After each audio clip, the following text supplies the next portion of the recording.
Bem-vindos, aventureiros, bem-vindos a mais um vídeo do canal Mestre Ancunário. Você já percebeu que alguns monstros eles realmente parecem incríveis naquele momento que você está folheando o livro? Isso aqui é legal. Mas, quando eles são mostrados na aventura, quando eles aparecem na aventura, eles aparecem nada mais nada menos que apenas mais um combate para os seus jogadores. E o pior, isso acontece justamente com aqueles monstros que aparecem recorrentemente no começo da sua campanha de RPG. Mas, por que isso acontece? Será que o problema está nos monstros realmente? Esses monstros se colocam lá, isso aqui vai dar boa, mas putz, não deu muito certo. Ou na forma como nós, mestres, usamos esses monstros. No vídeo de hoje eu vou te dar ideias, eu vou mostrar pra vocês, na verdade, como você usa goblins, orcs, entre outras criaturas, num conceito mais game design. Esses mesmos game designs são usados em séries, livros, filmes. E assim, provavelmente depois desse vídeo, depois que você ver esse vídeo, você vai olhar pra essa escrita e falar: caramba, eu não tinha pensado nisso. Ou se você pensou, deixa nos comentários também, beleza? Mas, antes de mais nada, deixa o like, se inscreve no canal e vem comigo pra mais um vídeo.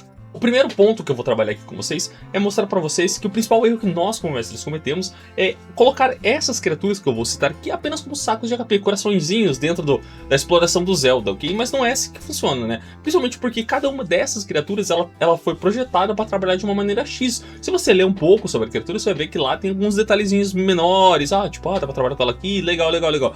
Mas quando o seu jogador ele entra, né, nesse combate, estou aqui, meu Deus, tem um Goblin ali, ele não está vivendo apenas o combate, ele quer enfrentar uma experiência. Para ele tem que ser algo novo, algo inovador, algo que fuja do meu Deus, tem um combate aqui, ele se esconde e tal. Você pode bolar umas coisas muito legais para os seus jogadores, então ficarem pensando: pô, cara, esse combate foi da hora, não foi, mano? Porque assim, nosso cérebro, então, ele cria memórias através de situações. Então você coloca uma determinada situação, o jogador ele vai lembrar da situação daquele combate memorável do Goblinzinho que tava em cima de uma pedra, pulou, deu um stab nas costas de alguém, do que deu números. O stab deu 17 de dano, pô, foi legal pra caramba, né? Mas, se o Goblin apenas ele anda, ataca e ele morre, o jogador fala: ok, foi só um encontro aleatório aqui, qualquer, não serviu pra parte.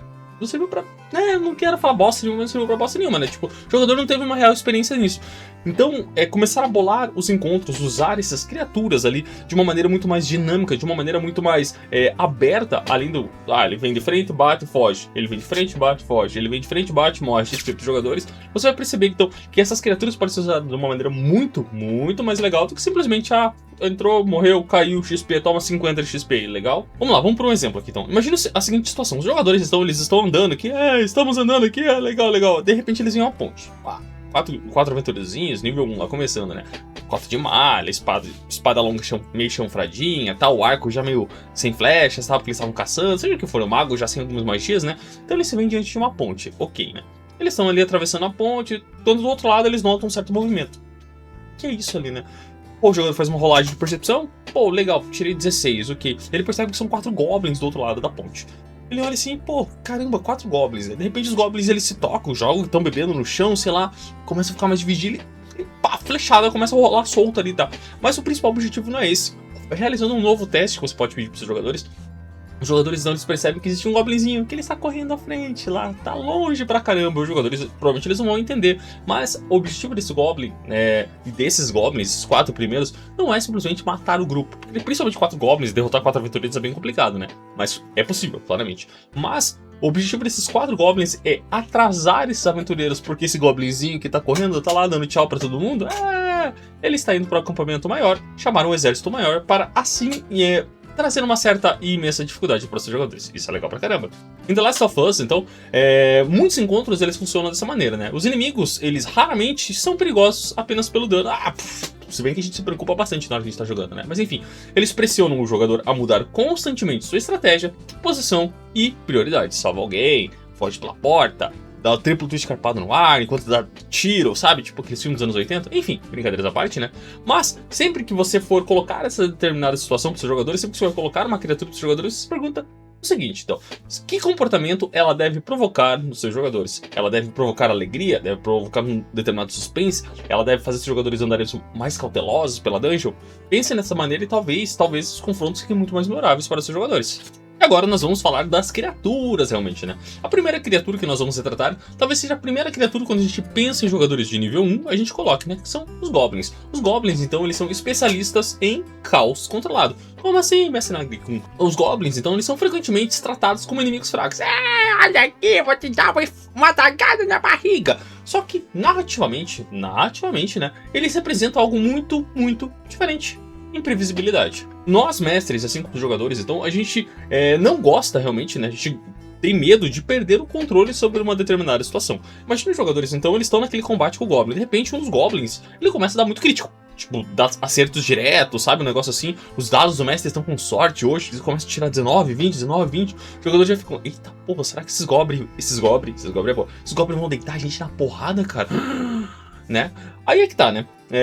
Então, os Goblins então necessariamente não precisam apenas ser usados pra vamos lutar, ok, toma, tchau, tchau, tchau. Não, cara, você pode usar os Goblins para situações completamente diferentes. Os jogadores estão realizando descanso, os Goblins eles vêm surretamente assim, eu sou um Goblin, tá ligado? O que acontece? Eles entram no acampamento dos jogadores, eles roubam equipamentos, então os jogadores, então, eles precisam passar por uma determinada ponte, eles derrubam as pontes. Os jogadores, então, eles estão andando, sei lá, por uma dungeon com tochas aqui, olhando pros lados. Se bem que hoje em dia é difícil, né? Todo mundo gosta de pegar criaturas com, ou, né, as espécies, melhor falar raças, as espécies que tenham visão no escuro, mas enfim. Então lá os jogadores estão andando aqui e tal, apaga a tocha, eles tocam tambores pra assustar os jogadores. Os Goblins estão lutando, quando eles percebem que eles estão morrendo, eles começam a fugir. Eles dão uma debandada e tal. Passa-se, sei lá, uma sala, 2 salas, de repente pedras caem do teto, porque eles olham os jogadores, né? Tipo, os jogadores olham pra cima e percebem que os Goblins estão ali, entendeu? Os Goblins, necessariamente, eles não precisam simplesmente entrar, lutar, morrer e fugir. Ou ser adotados pelos jogadores, que, como os jogadores gostam de adotar Goblin, né? Mas a ideia do Goblin é que ele vai fazer esse caos, entre aspas, controlado. Ele vai trabalhar através da imprevisibilidade, como eu falei, né? Então o Goblin, ele vai aparecer, né? Em determinado momento ele vai fugir, ele vai voltar, talvez roubar os equipamentos dos jogadores, como eu falei. Então ele vai criar situações para esses jogadores eles começarem a se sentir desmotivados por continuar explorando aquela dungeon, aquela floresta, aquela caverna, seja o que for. Porque assim, não sei se você já leu o livro Os Monstros Sabem o que Fazem, mas a ideia é que o que eu entendi lendo o livro, né? Uma alta taxa de inteligência, que serve pra tudo, né? Eu uso isso aqui depois daquele livro, né? Então, uma alta taxa de inteligência significa que a criatura, ela sabe realmente quem ela vai atacar, né? Ou vai atacar aquela pessoa que tá dando mais dano, vai atacar aquele conjurador, sabe? Pontos importantes, né? Agora, aquele ser, aquela criaturinha que ela tem uma sabedoria maior do que a inteligência, talvez ela não seja tão inteligente pra montar uma estratégia de, você se posiciona aqui, você se posiciona ali, toma uma flechada, não. Mas ele vai entender contra quem ele pode lutar, até que ponto ele pode lutar, em que momento ele deve fugir. Essas são situações bem legais que hoje em dia eu coloco na minha campanha. Se a criatura tem uma sabedoria alta, ele vai lutar até determinado ponto e vai fugir. A não ser que seja aquelas criaturas que a gente coloca e fala, não vai fazer mal nenhum, fica aí, sabe? Mas, na maioria das vezes, a criatura ela vai ter inteligência ou sabedoria suficiente para saber o momento de escapulir pela direita e foge. Um exemplo aqui, então, os jogadores, eles adentram uma mina abandonada, né, a tochinha pegando fogo aqui, olhando pros lados, eles começam a explorar um pouquinho daquela mina no começo e tal, vão andando, não encontram ninguém. Só que depois, que eles começam a olhar com outros olhos, talvez voltando, eles começam a perceber alguns detalhes importantes, principalmente que algumas cordas, então talvez, de uma ponte que passa por um pequeno abismo, seja o que for, elas foram cortadas. As lanternas, então, que deveriam iluminar, né, tipo, põe um poste aqui, aquela lanterninha que deveria iluminar, elas desapareceram. Passagens determinadas foram bloqueadas, certo? E o caminho de volta simplesmente deixou de existir. Pedras caídas, fechadas com uma porta, seja o que for. Os jogadores eles começam a bater na porta e isso começa a atrair mais e mais goblins. Bem naquele conceito de Goblin Slayer, sabe? Pô, bem legal também se quiser usar como exemplo, né? Sim, porque assim, os goblins nesse determinado ponto, eles nunca quiseram vencer a batalha. Nós vamos vencer a batalha. Eles queriam vencer a exploração dos jogadores. Eles não queriam que os jogadores eles fossem ao fundo, sei lá, seja o que for lá, sabe? Pode ter, sei lá, tesouros infinitos lá, mas os goblins eles fecharam o caminho de uma maneira que os jogadores não conseguem explorar até o fundo. Depois de tudo isso aqui, se quer usar os goblins de uma maneira muito legal, pensa nos gremlins. Parou pra pensar? Eu sei que é bem antigo, mas pare pra pensar. Se não assistiu, assista, bem legal. O perigo real deles não está na força deles. Você não vai ver, somos fortes pra caramba, quebrar uma pessoa no meio. Não funciona assim. Mas o caos que eles colocam, o caos que eles impõem toda vez que eles aparecem na cena, meu Deus do céu, é um negócio incontrolável, negócio absurdo, assim, então cada pequena ação que aquele gremlinzinho comete ali aumenta o problema seguinte. Então ele derruba uma coisa aqui, derruba outra coisa aqui, e esse problema vai virando uma bola de neve até se transformar em algo inacreditável pra quem tá assistindo o filme. É um bagulho absurdo, mas é legal pra caramba. Os goblins, eles representam um improviso real, cortar uma árvore, cortar uma corda, derrubar, sabe, aquelas coisinhas básicas. Os kobolds, eles representam planejamento, né? Existe um princípio muito legal no level design que você pode usar para suas campanhas de RPG. Quando você for colocar uma masmorra, um encontro numa floresta, um encontro num deserto, que é o cenário, ele também deve ser visto como um inimigo dos seus jogadores, né? Os kobolds, eles entendem perfeitamente, criaturinhas pequenas e tal, que enfrentar um grupo de aventureiros de frente é loucura, é burrice, é suicídio para eles, sabe? Então eles fazem o ambiente lutar por eles, né? Eles colocam armadilhas, aquelas armadilhas bobas, assim, tipo, um alçapão, quem cai em estacas, sabe? Aqueles corredores mais estreitos, os jogadores estão, não sei o que, tem que dar uma espremida, flechas caem de frente, sabe? Portas falsas, né? Então, tipo, eles colocam uma porta, quando o jogador abre a porta não tem nada, janelas, assim, são legais também. Passagens pequenas demais pros humanos, né? Então, os jogadores têm que dar uma gatinhada pra passar por determinados lugares, né? O mais interessante é que o verdadeiro desafio nunca é derrotar um kobold, é sobreviver ao lugar onde eles vivem. Então, o kobold, ele cria um covilzinho, vamos chamar assim, né? Ele cria aquela determinada situação para que traga mais e mais e mais dificuldade para os seus jogadores, para que eles possam andar, que eles possam fazer qualquer coisa dentro de um determinado cenário, certo? Os jogadores, então, eles adentram uma caverna, que aparentemente é simples, né? O jogador tá aqui com a tochinha, né? Tipo, vou sempre determinar que os jogadores estão com a tochinha, né? Aqui olhando pros lados, nossa, não tem nada nesse lugar aqui, nossa, que então, né? Os jogadores continuam avançando para esse corredor, né? E depois de alguns minutos eles percebem que cada sala favorece alguma criatura que tá ali, né? No caso, os kobolds, né?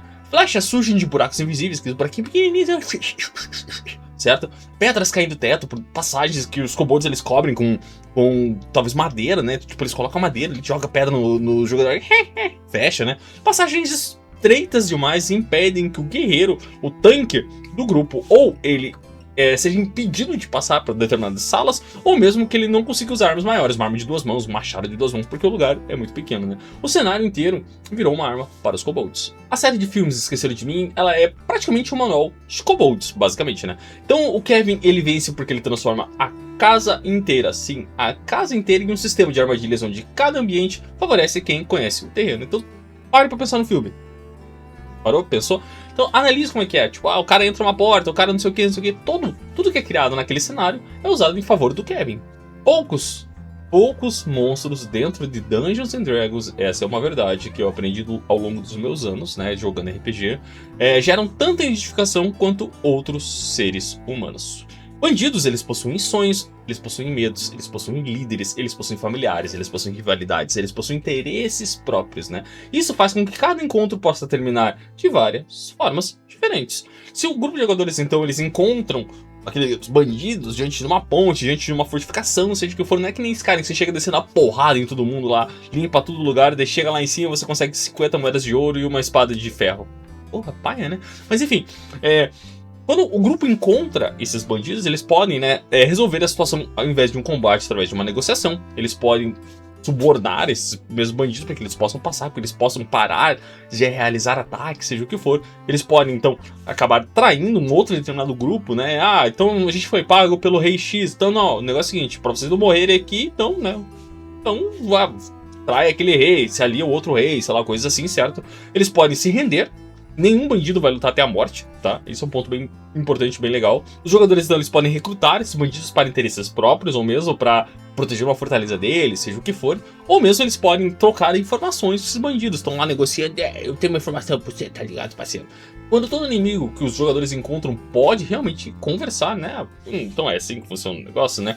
A experiência ganha muito mais profundidade emocional para os jogadores. Os jogadores eles começam a se conectar com esses bandidos, porque eles vão estar andando pelo, sei lá, pelo acampamento deles, vão ver pessoas X fazendo Y, não sei o que, seja determinadas coisas que talvez os seus jogadores eles possam fazer. Você pode usar esse momento de encontro com os bandidos e mostrar para os seus jogadores que esses bandidos também têm coisas que os jogadores fazem, sei lá, jogar dados, dar risada, beber um com o outro, sabe? Mostrar essa conexão, mostrar esse lado mais humano. O retrato, a questão do humano não é ser um bandido humano, mas a questão da humanidade, ok? Um exemplo aqui, então, que o grupo de jogadores, então, eles adentram um vilarejo, eles notam um cara parado, tipo, suspeito, né? O cara tá parado, olhando pro vilarejo aqui, andandinho, olhando pros lados. De repente o cara, inteligentemente, né? A gente sabe que os bandidos não são muito inteligentes, mas ele tira um caderninho, anota alguma coisa aqui, olha pros lados, percebe que acha que ninguém tá olhando, guarda o caderninho. Os jogadores, eles percebem isso e acabam capturando esse possível bandido, né? No fim das contas, acaba se revelando o bandido, tá?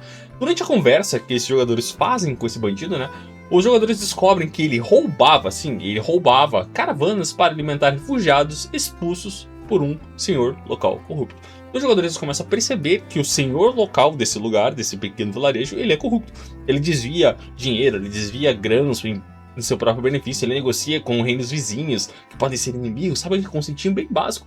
Mas os jogadores falam, PQP, cara, e agora? O que a gente faz? E agora entra aquele momento de uma decisão muito mais difícil. Os jogadores, eles podem realmente ir até o acampamento e assim limpar o acampamento, que vai ser muito difícil acontecer, né? Pode acontecer também, enfim.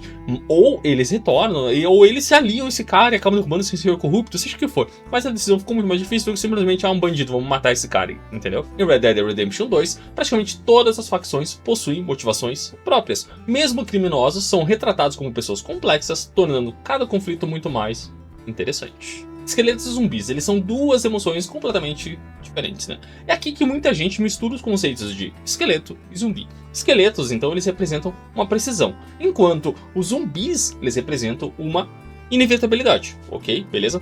Então assim, o cérebro ele reage de maneiras completamente diferentes aos dois, né? Quando o grupo de aventureiros eles encontram um esqueleto lá, né? O esqueleto foi reanimado e tal, eles percebem o seguinte: esqueletos então eles são rápidos, esqueletos eles são organizados, esqueletos eles são eficientes. Eles passam então aquela sensação de disciplina. Talvez, quando esses esqueletos foram reanimados, o esqueletinho levantou lá, né? Então eles podem ter sido programados, vamos chamar assim, né? Pra, pô, pera aí, ó, você precisa proteger o meu covil aqui, né? Vou chamar sempre de covil, né? Pra que os caras não cheguem aqui. Ninguém pode saber que eu tô aqui, entendeu? Então eles podem ter uma organização legal. Ó, você... talvez um pouco de memória do passado deles ali, quando eles eram ex-aventureiros, seja o que for. Então eles vão ter uma precisão. Então eles vão saber quando atacar com uma lança, eles vão saber quando proteger com um escudo, eles vão saber quando conjurar uma magia, se quiser trazer uma série de dificuldade para os seus jogadores, tá? Então a ideia realmente é que esses esqueletos, eles devam, então, passar uma sensação de disciplina. Eles devem ser um pouco mais disciplinados. Por outro lado, né, os zumbis, então, eles assustam porque eles continuam vindo. Você dá uma flechada nele, puf, o zumbi olha pra você. Tipo aquele conceito de série zumbi que a gente assiste. O cara leva 353 tiros, perde as duas pernas, um braço, metade do rosto, mas ele continua vindo. É o mesmo conceito, entende? Eles andam lentamente, né? Andando aquela muvuca, 3, 5, 10. Você continua atirando flechas, você chega a dar uma espadada nele e nada acontece. Então, os jogadores lá em nível 1, quando eles encontram 10, 11 zumbis, mas a gente coloca pouco. Sim, eu entendo que o jogo coloca pouco, mas se você quiser realmente trazer esse conceito de inevitabilidade para os seus jogadores, você deve colocar muito mais inimigos. Fazer os jogadores talvez recuarem um pouco, pensarem em uma estratégia melhor, principalmente num corredor pequeno, que os zumbis não param de vir, não param de sair de uma sala, por exemplo. É bem aquele conceito de Minecraft, sabe, bem legal assim. Então, os jogadores eles começam a perceber que talvez, esses zumbis aqui, mesmo sem esperança, eles começam a trazer um pouco de medo, porque eles são perseverantes na continuação desse caminho deles em direção aos seus jogadores. Então, lentamente, pouco a pouco, eles vão se aproximando dos seus jogadores, né? Flechada não adianta, espadada não adianta. Eles começam a perceber que as magias estão minguando, eles começam a perceber que algumas magias de controle não funcionam, e assim, né, vai na boca dos seus jogadores. Então, um exemplo então aqui que os jogadores eles estão numa floresta, tá? E quando eles olham pra trás, né, tipo um combate ferrenho, suor escorrendo pelo rosto aqui, a armadura está quente, eles derrubaram 20 zumbis. Vou normalizando a respiração lentamente. Quando eles escutam um barulho de um galho quebrando à direita deles, quando eles olham que tem mais 20 zumbis vindo daquela direção. O arqueiro ele põe a mão na sua aljava de flechas, ele percebe que as flechas estão acabando. 3, 4 flechas ali. O mago ele abre o seu grimório e percebe que ele conjurou algumas magias que não deveria. Bem iniciantezinho assim, sabe? O guerreiro então ele olha pra espada e percebe que a espada tá chanfrada. Ele olha pra sua barra de vida e percebe que ele está com metade da vida. Aí sim, os jogadores começam a perceber que talvez continuar lutando ali não seja o ideal. Porque mesmo com essa vitória dos seus jogadores contra os zumbis, eles não encontraram ouro, eles não encontraram itens, eles não encontraram nada. Mas eles percebem que a ameaça então continua vindo de um outro ponto, não daqueles inicialmente que eles estavam. Então eles estão vindo aqui, lutar com os zumbis. Respiram, eles olham pro lado que tem mais zumbi vindo. Agora, né, a questão de sobrevivência não é apenas sobreviver, é uma questão de desgaste. Os jogadores percebem que eles estão desgastados após esse combate. E é como eu falei, tem sim o Walking Dead. Todo mundo já assistiu Walking Dead porque os zumbis são legais pra caramba, né? Então quando uma pessoa determinada encontra um único zumbi, legal, pá! Game over, pá! Game over, rapidinho. Mas e quando os personagens eles encontram uma horda? 5 se transforma em 10, 10 se transforma em 20, 20 se transforma em 50, 50 se transforma em 100, 100 vai aumentando esse número exponencialmente. Pegou a ideia? Então os zumbis eles continuam vindo apesar do que você fizer com eles. Derrubou um ou outro, a munição vai minguando. A arma, né, que no Walking Dead nunca fica sem fio, mas a arma começa a ficar sem fio. E pouco a pouco ali eles começam a entrar em leve desespero. Eu não tô falando do capital inicial. Talvez talvez, apenas talvez, nenhum monstro tenha sido tão simplificado ao longo dos anos quanto os orcs. Eu particularmente gosto bastante de orcs, eu gosto de colocar tribos orcs, orcs vivendo no meio das pessoas, sabe? Que hoje em dia D&D permite isso, né? Mas, cara, tipo, sempre tem aquele preconceito, pô, um orc, porque tá instaurado o medo na cabeça da maioria deles, né? Das pessoas e tal, pô, orcs, ok? Mas assim, quando a gente coloca esse orc na nossa campanha, né? Esses orcs são apenas guerreiros brutais. Machado, tal, sei lá o que for, tá? Só que assim, a força sozinha, ela não cria bons protagonistas, tá? Então, tipo, por mais forte que seja um orc, cara, tipo, ele não vai ser um bom protagonista. Sabe? Tipo, e às vezes ele acaba errando, né? O segredo está em entender a cultura do orc, a cultura que você vai colocar para aquele orc, certo? Qual é a hierarquia dele? Ah, eles vão ter um xamã que é líder, eles vão ter um líder que é mais forte que o outro, porque eles vencem em combate singular, sabe? Essas coisinhas simples, assim. Quais são os rituais deles? Ah, quando um dos líderes morre, o que eles fazem? Quando o jovem ele se torna um adulto, o que eles fazem, entende? Quais são os orgulhos dessa tribo? Quais são os orgulhos desse orc? Não, eu me orgulho que o meu povo é um povo guerreiro que sempre venceu as lutas, sabe? Uma coisinha assim. Quais são os conflitos internos que ele tem? Ah, o guarda da entrada lá, ele não gosta do líder, porque o líder, não sei o que, sabe? Tipo, pequenos conflitos internos ali que podem não ser nada, mas se bem explorados, eles podem criar, tipo, uma bola de neve gigantesca, sabe? Uma coisinha bem simples que os jogadores eles podem explorar, caso eles sejam exploradores dessa maneira, claramente, né? Aí quando você coloca realmente uma cultura para aqueles orcs, quando os jogadores eles encontram o orc ele corre, não sei o que, vai pra sua tribo, ok? Você começa a criar uma narrativa, você não cria apenas um combate, não. Vamos lutar? Não, cara. E quando existe realmente a narrativa, quando você coloca uma narrativa para aqueles orcs junto com os seus jogadores, algo que os jogadores eles podem explorar, ou algo que os jogadores eles entendem à medida que eles estão avançando naquele encontro com o orc, e os orcs eles têm um orgulho, eles têm rituais, eles têm características próprias, o corpo pintado, sabe, tipo, talvez uma marca no braço, sabe, tipo, ou a mão branca do Saruman no rosto, sabe. Os jogadores eles começam a entender que há algo muito mais ali do que simplesmente um encontro aleatório que você colocou para os seus jogadores. Um exemplo aqui então, né? Os jogadores eles são contratados por um vilarejo próximo, talvez nem tão próximo assim, a realmente destruírem o acampamento orc, ok? Tipo, talvez um vilarejinho lá nas montanhas, sei lá, alguns dias de viagem e tal. Vocês vão viajar alguns dias, vão chegar lá, cara, quero que se matem tudo que se move. Lá daremos para vocês 100 peças de ouro. Jogadores, nível 1, pô, precisamos... Nós precisamos comprar 2 poções. Pô, porque 100 peças de ouro dá pra 2 poções, né? Mas, negocia. Tá, 150. Jogadores, eles vão lá andandinho, assim, passam por alguns perigos na floresta e tal. Eles chegam naquele acampamento. Eles dão uma olhada aqui, uma olhada lá. Percebem que o acampamento está vazio, não tem guardas, não tem ninguém. Vigias, né? Vou chamar assim, não tem vigias nas ameias, seja o que for, né? Então eles adentram lentamente, e à medida que eles estão andando lentamente, calmamente, eles percebem então que no centro da praça, assim, há uma pira de fogo. Uma pira, né, de fogo, obviamente. E quando eles percebem que todos os orcs, então, eles estão virados para essa pira, né? Então, tipo, tá pegando fogo. E quando eles começam a entender aquilo, eles percebem que simplesmente os orcs, eles têm um ritual no qual o líder, né, desse vilarejo, desse povo ali, ele morre, seja em combate, idade, seja o que for, ele é queimado por um ritual próprio, para que ele possa fazer a transição desse plano, para que ele possa renascer, para que ele possa trabalhar ao lado do deus orc, seja o que for. Mas aí os jogadores percebem que os orcs não são simplesmente criaturas, tá ligado? Os jogadores entendem que se eles interromperem esse ritual, eles podem acabar gerando uma guerra que não deveria ser criada. Então eles podem, né, tipo, pô, beleza, matamos todo mundo aqui, interrompemos o ritual, beleza, alguém foge. Os orcs eles voltam, tomam tudo, esse vilarejo começa uma guerra entre orcs das montanhas, a floresta da floresta da neva, seja o que for, com esse pequeno povoado que vai precisar da ajuda da capital, seja o que for, entende? Então você começa a mostrar para esses jogadores que simplesmente os orcs assim, são algo mais do que apenas criaturas, monstros ali, não só os orcs, como kobolds, goblins, seja o que for que você queira usar, bandidos, por exemplo, né? Do que simplesmente criaturas loucas que se movem e batem em tudo que se move, sabe? Tipo aquele conceito realmente de Skyrim, né? Pô, eu adoro Skyrim, velho.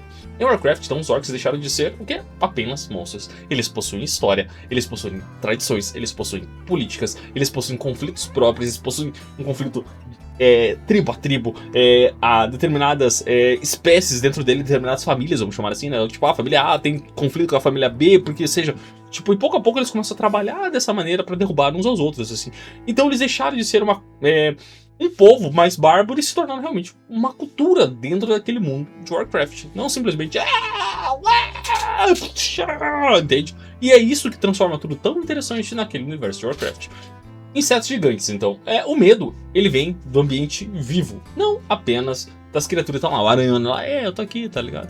Isso aí, parceiro, é nóis, tá ligado? Então é o seguinte, insetos gigantes raramente possuem personalidade.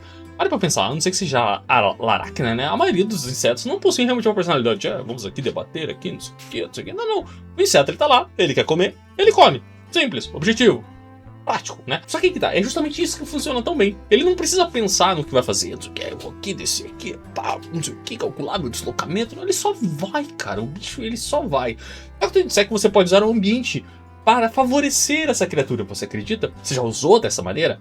E eu já usei. Isso é muito legal. É o seguinte, os insetos, então, eles representam forças naturais. Como um incêndio, então, né? Tipo, pense no incêndio, uma enchente ou mesmo uma tempestade.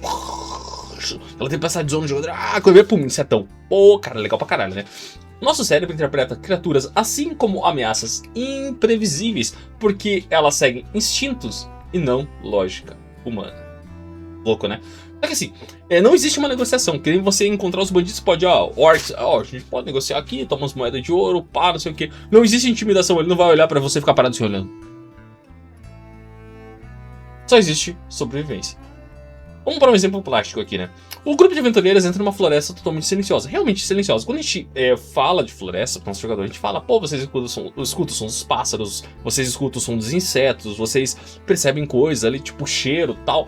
Né? Geralmente a gente fala disso aí, como eu já falei no livro, né? Você pode usar os 3 sentidos. O tato, por exemplo, quando vocês passam pela casca de árvore e tal. Você pode usar a audição, que eu uso bastante. Você escuta o barulho dos insetos, dos pássaros. Né, você pode usar a visão. Pô, vocês olham, né? Tipo, pô, aparentemente a floresta está vazia. Só que à medida que os jogadores eles estão andando, né, tipo, pela floresta, eles começam a falam pra eles, siga só esse caminho, vai por esse caminho aqui, tá ligado, parceiro? Eles vão seguindo por esse caminho, pá, e nada acontece. Só que a partir de um determinado momento, eles começam a perceber que as árvores, então, né, tipo, começam primeiramente a aparentar serem mais velhas, eles começam a ver talvez algumas marcas de garra, seja o que for nas árvores, tá? E eles começam a perceber que há teias, que começam pequenininhas, teias de aranha, e começam a se tornar teias de aranha maiores. Quando eles avançam mais, eles percebem que dessas teias de aranha, bem naquele conceito do Hobbit, né, começam a descer aranhas gigantes. Um monte de aranha. Aí que tá. A floresta inteira, pelo menos aquela parte que eles estão, né, se tornou um ninho. Então, os jogadores são obrigados a pensar, logicamente, o que vamos fazer? Vamos tacar fogo nessas teias? Vamos lutar com essas aranhas? O que a gente vai fazer? Vamos voltar? Só que quando eles olham pra trás, o caminho está fechado por novas teias de aranha. Puta que pariu, vou ter que usar isso nas minhas aventuras. Os jogadores não veem meu vídeo mesmo. No filme Alien, então, né? O Xenomorfo, ele funciona exatamente assim. Ele não odeia ninguém. Eu te odeio. Não, ele apenas segue sua natureza biológica, né? Isso torna cada encontro com aquele alien... Puta que pariu, cara. Quando eu assisti o primeiro, eu falei... Nossa, cara, que legal, cara. Vou ter que ficar viciado em séries de sci-fi. Eu adoro sci-fi, tá? Então, cada encontro que aquela criatura se torna tudo muito mais assustador, muito mais imprevisível, sabe? Porque não existe um diálogo possível. Daí, vamos conversar, senta aqui, vamos bater um papo, tá ligado? E você, nós somos parceiros, tá ligado? E agora entra o verdadeiro segredo. Os monstros, eles são ferramentas de design para a sua campanha de RPG. Existe uma última ideia que conecta todas as anteriores, ok? E nenhum desses monstros, ele é interessante por causa da ficha. Abra a ficha do Goblin agora, abra a ficha do seu Kobold, abra a ficha do Orc, todas essas criaturas, o bandido, os insetos, os zumbis, esqueletos, cara, avalie bem. Tire uns segundos pra ver, você vai perceber que eles não são poderosos, eles não são nada demais, cara. Tipo, eles só estão ali, ok, eles são realmente bucha de canhão, mas eles são interessantes justamente porque eles representam funções diferentes dentro da experiência dos seus jogadores. Os Goblins, eles vão trazer caos pra tudo. Corta coisa aqui, derruba árvore em cima dos jogadores, joga pedra, não sei o que. Os Kobolds, eles transformam o cenário em arma, que nem eu falei. Os jogadores estão entrando numa sala, de repente abre aqueles buraquinhos assim, tipo, pá, flecha. Os bandidos, eles geram um dilema. Devemos matar todo mundo que tá aqui? Pô, mas tem crianças aqui, cara, com esses bandidos. Ou nós devemos negociar? Esqueletos, eles mostram pros jogadores que até após a morte pode haver disciplina. Os esqueletos, eles estão ali, 4 esqueletinhos. Um com escudo, um com espadinha, um com cajadinho e um com um arquinho. Esses 4 vão trabalhar de uma maneira em conjunto para impedir os seus jogadores de avançar. Zumbis, eles provocam desgaste, porque como você tem no exemplo, né? Então os jogadores são uma masmorra, por exemplo. Então, venceram 20 zumbis, gastaram o que não deveria, pode gastar muito recurso, não deveria. Quando eles abrem uma nova porta, mais 20 zumbis, entendeu? os jogadores começam a ficar muito mais desgastados, tipo Darks Dungeon, não sei se já jogaram. Orcs representam cultura e conflito. Imagina os jogadores sendo contratados, realmente, né? Vamos lá derrubar, matem 50 orcs, tem lá, sei lá, vou pagar 10 peças de ouro pra cada orc. Oh, dinheiro. Quando eles chegam lá, tem toda uma cultura, tem crianças correndo, tem guardas armados, eles percebem que talvez os orcs eles estão bebendo em conjunto, sabe? Tipo aquele negócio bem básico, assim. Existe uma cultura por trás de tudo isso que tá acontecendo ali, né?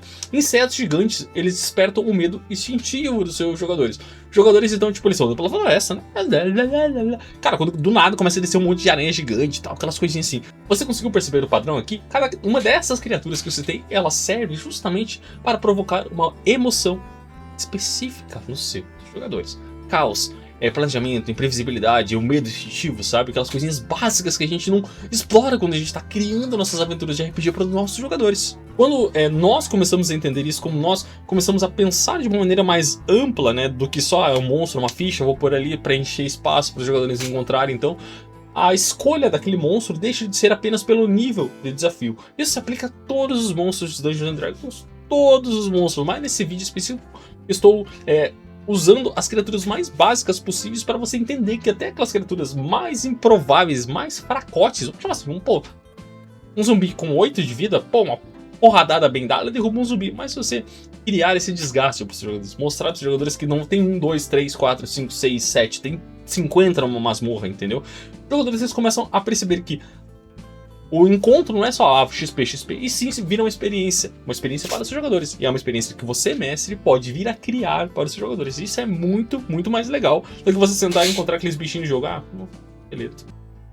Joia. E antes de você criar a sua próxima sessão, você senta, caderninho na mão, e você escreve a única pergunta. É uma pergunta bem legal que você pode fazer, é uma pergunta que eu venho me fazendo há algum tempo já, né? Tá, eu coloquei de uma maneira mais lógica aqui pra vocês, né? Mas assim, pense o seguinte: como quero que os meus jogadores se sintam nessa aventura? Qual o sentimento que você quer expor para os seus jogadores? Medo, suspense, alegria, tensão, desgaste? Eu sei que não é uma emoção de desgaste, mas enfim, vocês entenderam, né?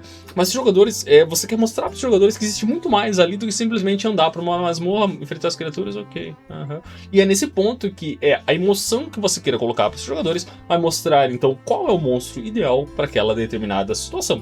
Encontro X, para aquela exploração Y dentro da masmorra, da floresta, seja o que for. Toda a série Dark Souls, então, ela utiliza esse princípio, tá? Cada criatura que aparece pra você, ela ensina uma emoção diferente, uma mecânica diferente, uma forma de observar o mundo, né? Não é só, enfrentei a criatura X, Y, Z e é isso que aconteceu. Então, os inimigos ali, eles contam tantas histórias quanto os diálogos. Quando o jogador enfrenta o seu primeiro esqueleto, que você aprende, eu aprendo a dar parry, eu aprendo a esquivar, essas coisinhas básicas. Mas quando você sobe, sobe lá no teto da igreja, lá no Dark Souls, o meu favorito, tá? E quando você encontra o Gargoyle lá, você tá lutando, derrumou um pouco da vida dele, surge o outro Gargoyle, o que acontece? Vem na mão, não vem? E aí que tá, você procura a emoção, realmente, que aquela determinada criatura quer causar nos seus jogadores. No fim das contas, então, os melhores monstros que você coloca para os jogadores não são aqueles que dão mais dano. Se bem que a gente pensa bastante nisso, né? Qual é o monstro que pode dar mais dano? Porque a gente começa a ficar tão frustrado com os combos dos nossos jogadores, a gente começa a pensar nisso. Quais são os monstros que podem causar mais dano? Mas, se a gente mudar um pouco, usar esse monstro e mostrar para os jogadores quais são os monstros que podem criar as melhores histórias para os jogadores, além do dano excessivo, claramente, né? Quando a gente começa a entender o princípio do game design por trás de cada criatura, como que cada criatura pode ser usada, como que o Goblin, como que o Orc, como que um Rakshasa pode ser usado, como um Mudflyer pode ser usado, aí sim a experiência dos seus jogadores ela se torna muito mais viva do que simplesmente encontrar aquela criatura em combate, a criatura lutar até morrer. E é isso, acabou, né?